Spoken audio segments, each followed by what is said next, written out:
You spoke a moment ago about demonstrators being young and male, and it made me think about a young man named Gaber Jika Salah. Jika was a young activist who was shot and killed by police. And when I was in Cairo, I had an opportunity to meet his family and to talk to them a little bit. And I kind of got the impression as I was walking through Tahrir and on the streets near his house, and I saw paintings of him on the street that he's become a little bit of an icon, hasn't he, for the revolution? Is that fair to say? Yes, very much so. And there have been others as well um, that were killed over the past 3 years. Those who were in the square and elsewhere during the 18 days. Others who were killed under SCAF during the first 18 months. A very famous young man called Mini Daniel, um, who is definitely an icon for the Egyptian revolution, Sheikh Ahmed, Affat, and many others through the last 3 years. Um, and it seems that the good go young and old. Both old people and young people have given their lives over the past 3 years. And the one of the tragedies of the last 3 years is that there's been no accountability for the loss of life that has taken place, whether then or later on. And the death toll definitely increased tremendously, particularly in the last few months. Well, speaking of the death toll increasing dramatically within the last few months, and again, I hope it doesn't feel like we're skipping around here, but just the things that you're saying are. Can we talk about the incident in Rabat, where hundreds of Muslim Brotherhood protesters were gunned down by the military? Is that, in fact, I don't know, the gravest act of violence in modern Egyptian history? Rabaa, the clearing of Rabaa, Yes. on the 14th of August, Yeah. which has been testified to by numerous human rights organizations. And these are the ones that I rely on. I don't rely on official government numbers or narratives, and I certainly don't rely on Muslim Brotherhood propaganda, with all due respect. But as testified to by human rights organizations, civil rights organizations, the forced clearing of Rabaa was the single largest killing of Egyptian civilians by state forces in modern Egyptian history. And that's something that's undeniable and as yet is completely unaccountable. And I think it was just today, or it might have been late last night, where Human Rights Watch issued a report where they actually list, I think, about 20 different incidents of killing of protesters over the last 3 years, and all of them have gone unaccounted for. There hasn't been any attempt at security sector reform, and the numbers of dead in the past 3 years. It's thankfully not as bad as it's been in other countries. One can't compare between somewhere like Egypt and Libya, or Egypt and Syria, for that matter. But no steps have been taken towards accountability, and impunity has definitely continued. And a little later in this conversation, I hope that we can touch upon what the U.S. government's reaction has been to some of these events, and what seems like a kind of at times, completely scattered and. You're being very polite, Holt. I'm a very polite guy. So take us back, if you would, Hisham. So now Hosni Mubarak has been forced out of office. And for the first time, there are going in many, many years, there are going to be real elections. And unfortunately, though, right, very, very quickly that became a choice between two bad options, didn't it? Is that a fair statement? I think more than two, to be honest. Quite a few different bad options exist on the political level in Egypt. And definitely in the parliamentary elections that took place in 2011 and 2012, you had a lot of bad options, and I'm not sure many good options. What took people by surprise was that the Muslim Brotherhood Party, the Freedom and Justice Party, took a huge number of the seats, actually around half. The main Salafi party, the Noor party, took another sort of 20% or so, and then the rest were left for non-Islamist parties. Now, the reality is that doesn't express the numbers of either of those groupings, or indeed all of those groupings. What it expresses very clearly is that there's a base for all of those groups, and some were more willing to do the work and build up political capital based on social capital that had been earned for decades of work, and others weren't. That'd be the Brotherhood. That would be the Brotherhood, and I would say the Noor Party. The Brotherhood has been involved in a wide variety of social welfare activities for decades, and they built up social capital. Now, again, going back to the numbers, when we polled, I think it was in April or March 2011, the numbers of Egyptians who said that they had confidence in the Muslim Brotherhood or supported the Muslim Brotherhood was around 12%. Okay, 12. The numbers who said the same about the Salafis was about 4%. And then when you get to the end of when you get to December, at the end of the year, you have that number jump to 50% for the Muslim Brotherhood, and you have a jump to 30% for the Salafis. How did that happen? So you have three different answers you can give to that question, right? You support, you don't support, i.e. you suppose, and you don't know. The don't knows were a massive factor, okay? And it was mostly people who said they didn't know in March or April 2011 that eventually gave over their vote to try them out. And I don't find that surprising, because when you're given a choice between parties that are based on movements that have actually done work in the community for a very long time and in large numbers, and parties that haven't and are new or haven't actually done very much for you, you may try the ones that you haven't tried before. Now, that obviously came back to bite the Brotherhood, because it meant that there were huge expectations. And the number didn't last at 50%. It actually went up to 60. 60 is the highest number that you could have found over the last 3 years in terms of support for the Muslim Brotherhood. It starts going down in February 2012. People ask why. Did anybody here watch the parliamentary sessions as they were aired in Egypt in 2012? Okay, now do you know why? So February 2012 is when they start being aired. You were inside. I'm very sorry. So the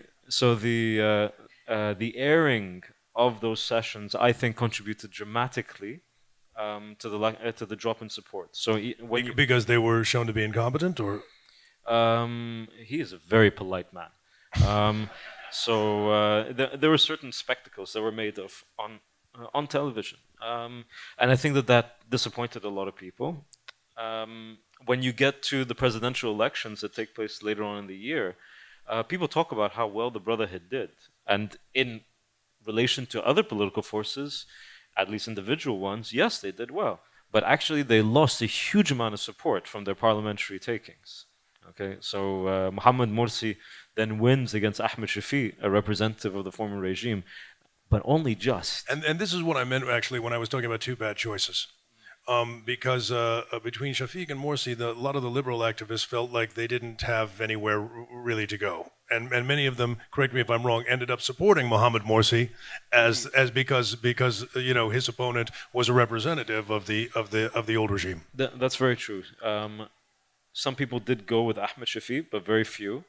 I think that you'll see a lot of people who supported the uprising and believed that the revolution was still in continuation at that point, either boycotting the presidential elections altogether, or going for Mohammed Morsi.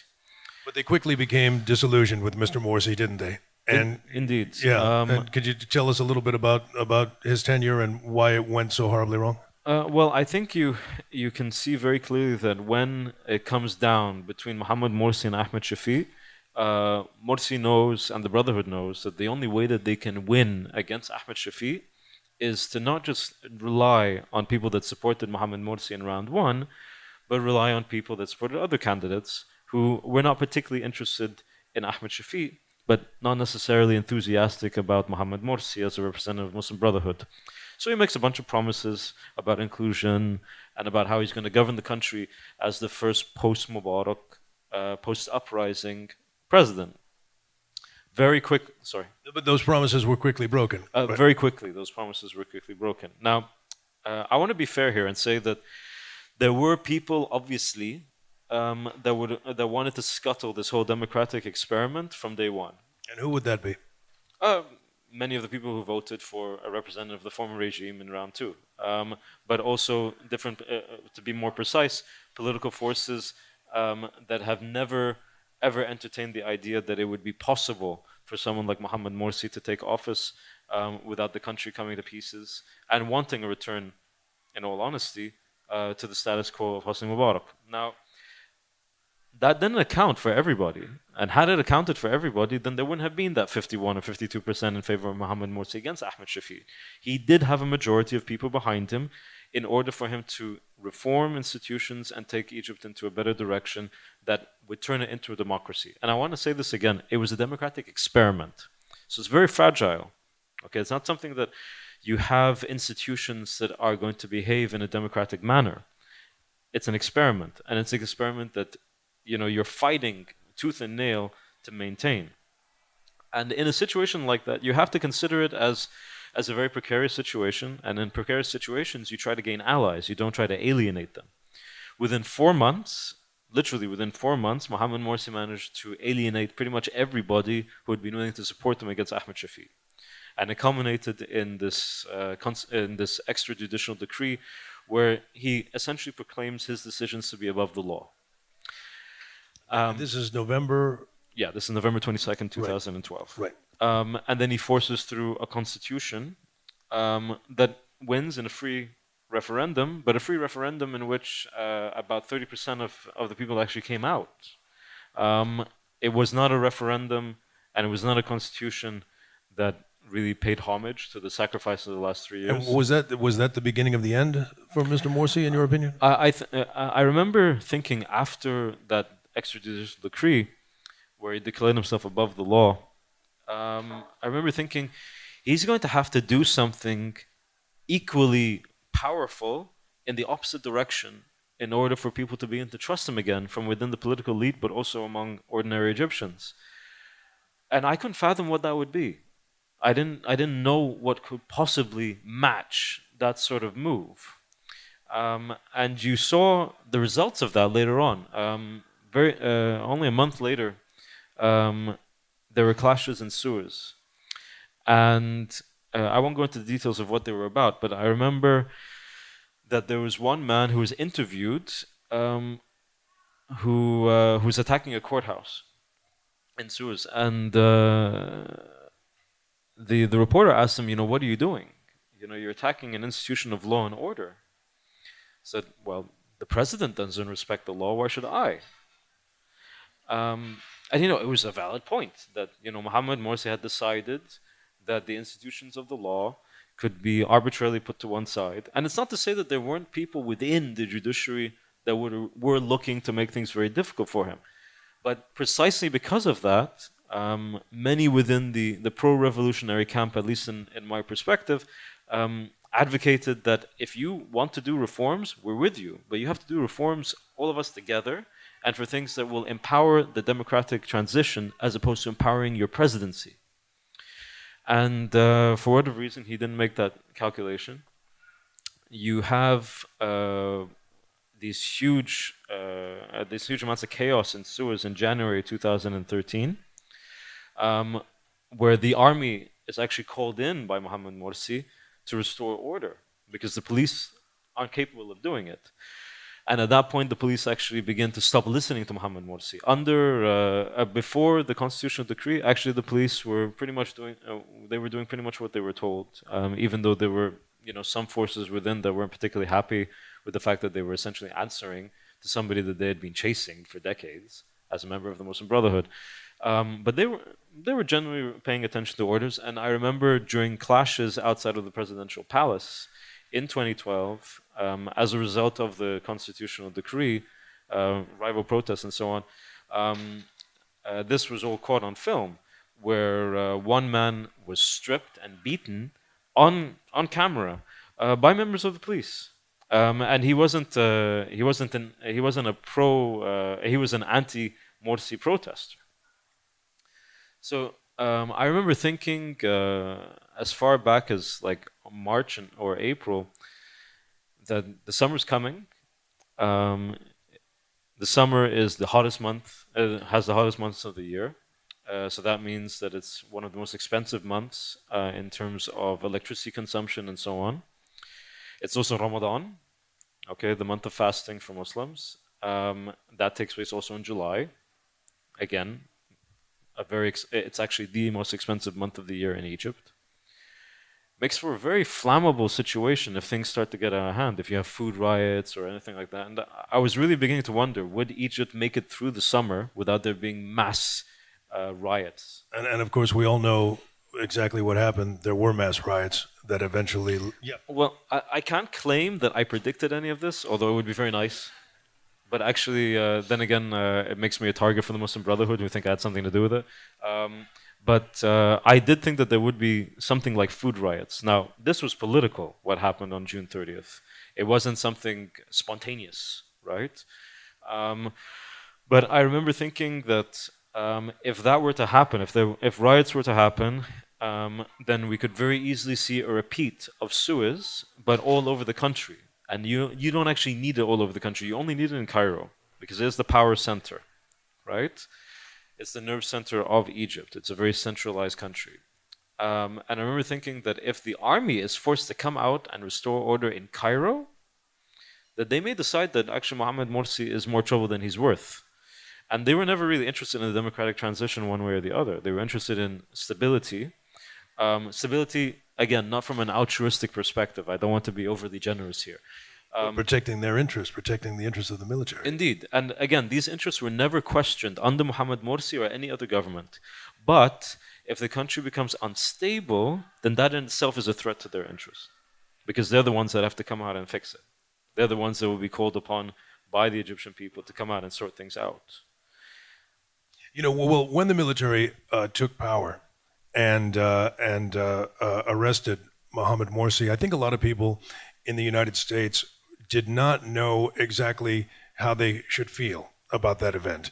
This is the old was it a coup or was it a not a coup debate. And I think that because even though admittedly there's probably no great love for the Muslim Brotherhood, you know, as a right-wing Islamic organization, you know, in this country, to be fair.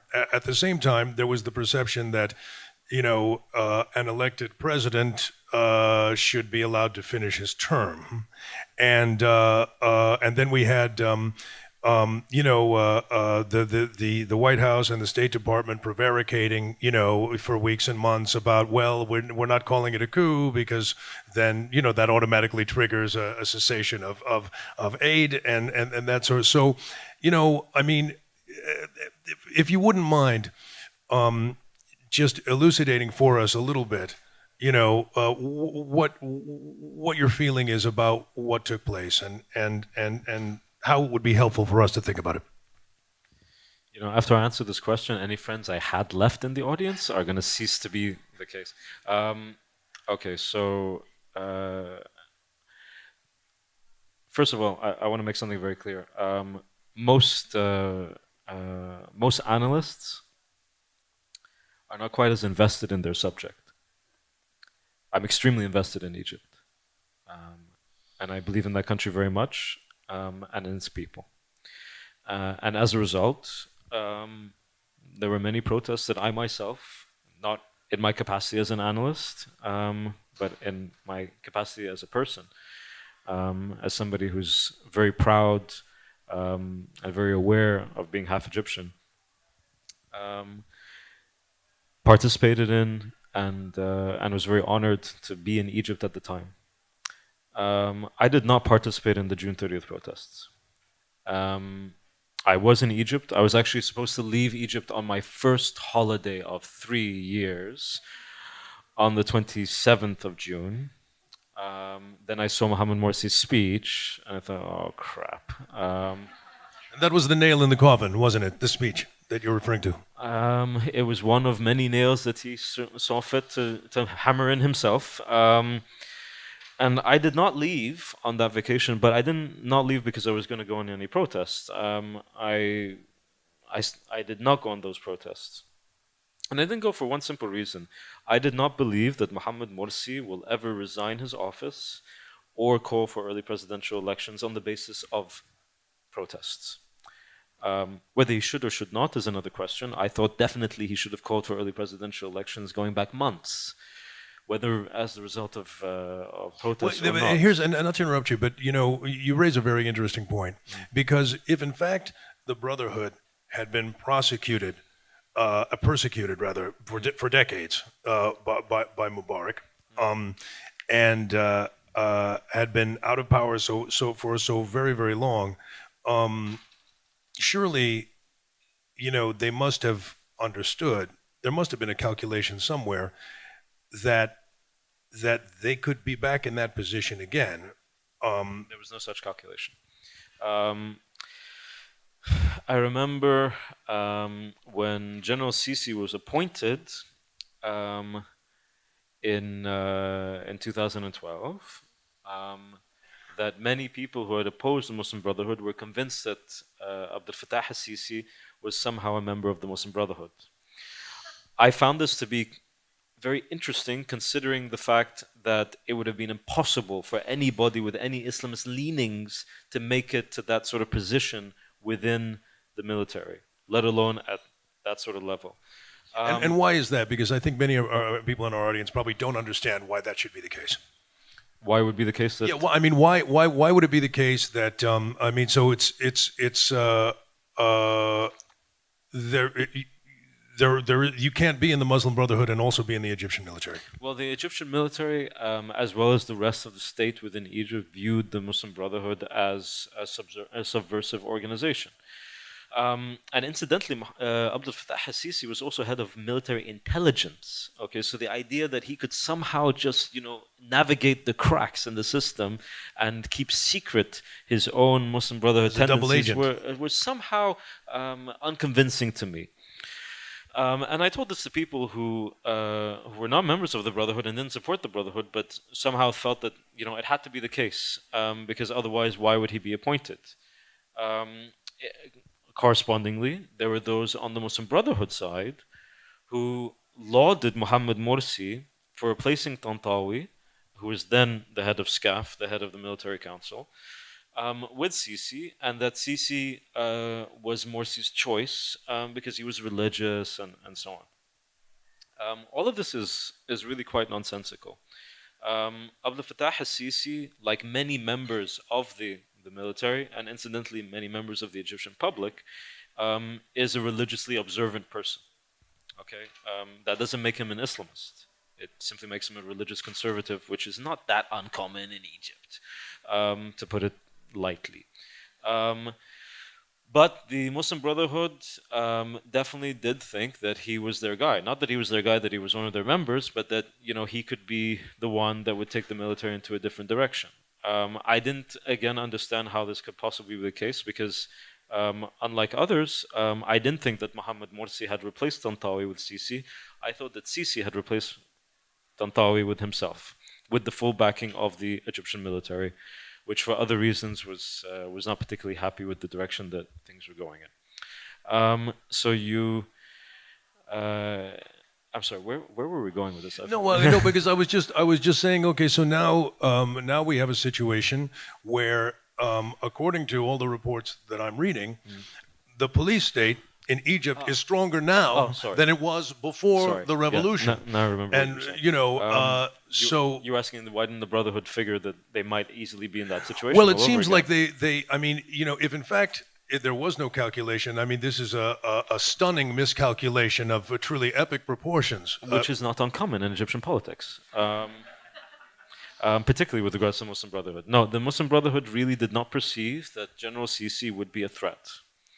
and that he... In fact, they cozied up to the military. Oh, absolutely. Right. Oh, absolutely. I mean, people are talking now about the protections of the military in the 2013 draft constitution. The 2012 constitution provided everything that the military wanted. And I'd like to, a little bit later in this conversation, whether just to have you, educate us a little bit about the new draft constitution and about your feelings about it, because I understand that it's a very imperfect document. It is. He is so polite. No, I mean the reality is that the Muslim Brotherhood did not believe that Morsi could be pushed out, that the military would never do it. I did not understand why they had this calculation, because my own personal opinion was, if the military is willing to kick out Hosni Mubarak, who's one of their own, right, then you cannot assume that they're not going to do that with one of you. And then when millions of people are out in the street, right? Well, this comes down to the coup, not coup sort of argument, which has been done to death. But I want to say something very clearly here. A coup is a coup. Okay, sorry. With all due respect to everybody in the room that disagrees, a coup is a coup. What happened was a coup. However, I think it's very deceptive to describe it as a coup without referencing the fact that, in all likelihood, and we'll see this, I think, in coming research, the Egyptian public was thoroughly in favor of it. Now, when you consider that the faith that Egyptians had in the political system at that point was so low, and it was really low. I mean, we did polling in late May, and the confidence that people had in political forces in general, not just the Muslim Brotherhood, but political forces in general, was really rock bottom. Whereas their support for the Egyptian military was sky high. We're talking 95%. Okay, so the original demand of the June 30th protests were not for a military intervention. They were for early presidential elections. And actually many forces, including April 6, came out very publicly. In hindsight, that would have been probably a very good option for Morsi, wouldn't it? I mean, it would have been a very good option, but as we have seen repeatedly over the past year, Mohamed Morsi was given many good options that he subsequently refused to take up. And I think it's very clear that there were political forces that supported June 30th, that did not support a military intervention. I have to say that I find them naive, because I didn't imagine that he would ever leave except by a military intervention. But that's what they believed, and I think they believed it very sincerely. So you do have that part of the puzzle as well, that the overwhelming majority of Egyptians, I don't think, would back a political system that was still an experiment, that would keep in place an extremely unpopular president over the decision of a military that they supported tremendously and continue to support tremendously. And that kind of begins to bring us sort of to where we are now. Can you tell us a little bit about who General al-Sisi is, and what you think the future holds? I learned a long time ago in Egypt never to predict the future because everybody gets it wrong. But when it comes to Abdel Fattah al-Sisi, we know very little about him, honestly. One thing that we begin to suspect, however, is that past July 3rd, we see a different General al-Sisi, somebody that we didn't actually recognize before. Prior to the military ouster, he seems to be a very regular military officer, someone who, again, is interested in maintaining the same space for the military that has always been maintained, but not much beyond that, right? So as long as you protect all of the interests of the military as the military sees fit, then that's that. That begins to change after the coup, and I'm not quite sure when, but somewhere in mid-July. And you see it particularly with the speech that comes at the end of July, where he calls for the Egyptian people to descend to the streets in order to delegate him authority to fight against terrorism. That's not a typical move, okay? And is this approximately when the purge of the Muslim Brotherhood begins, or does it? Well, it was 2 or 3 weeks before Rabaa. Okay, but already at that point, many arrests had taken place.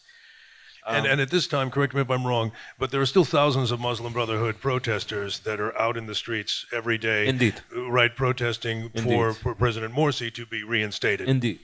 I mean, and at this time, Morsi is incarcerated and in a secret prison, and we don't know where he is. I mean, he was held incommunicado up until his trial, which didn't take place until November. And nobody knew where he was. And incidentally, there are still a few people that were held with him who still have no charges raised against them. Human Rights Watch published a piece on that, I think, last week. But you see at that point a different type of General Sisi. One that, frankly, is somewhat alarming, because at that point, what we can now term the Sisi mania within Egypt. Sisi mania. Yeah, no, I mean, we're talking bras and underwear here. I mean, you can't get better than that. He's wildly popular. He's widely popular. There are Sisi chocolates.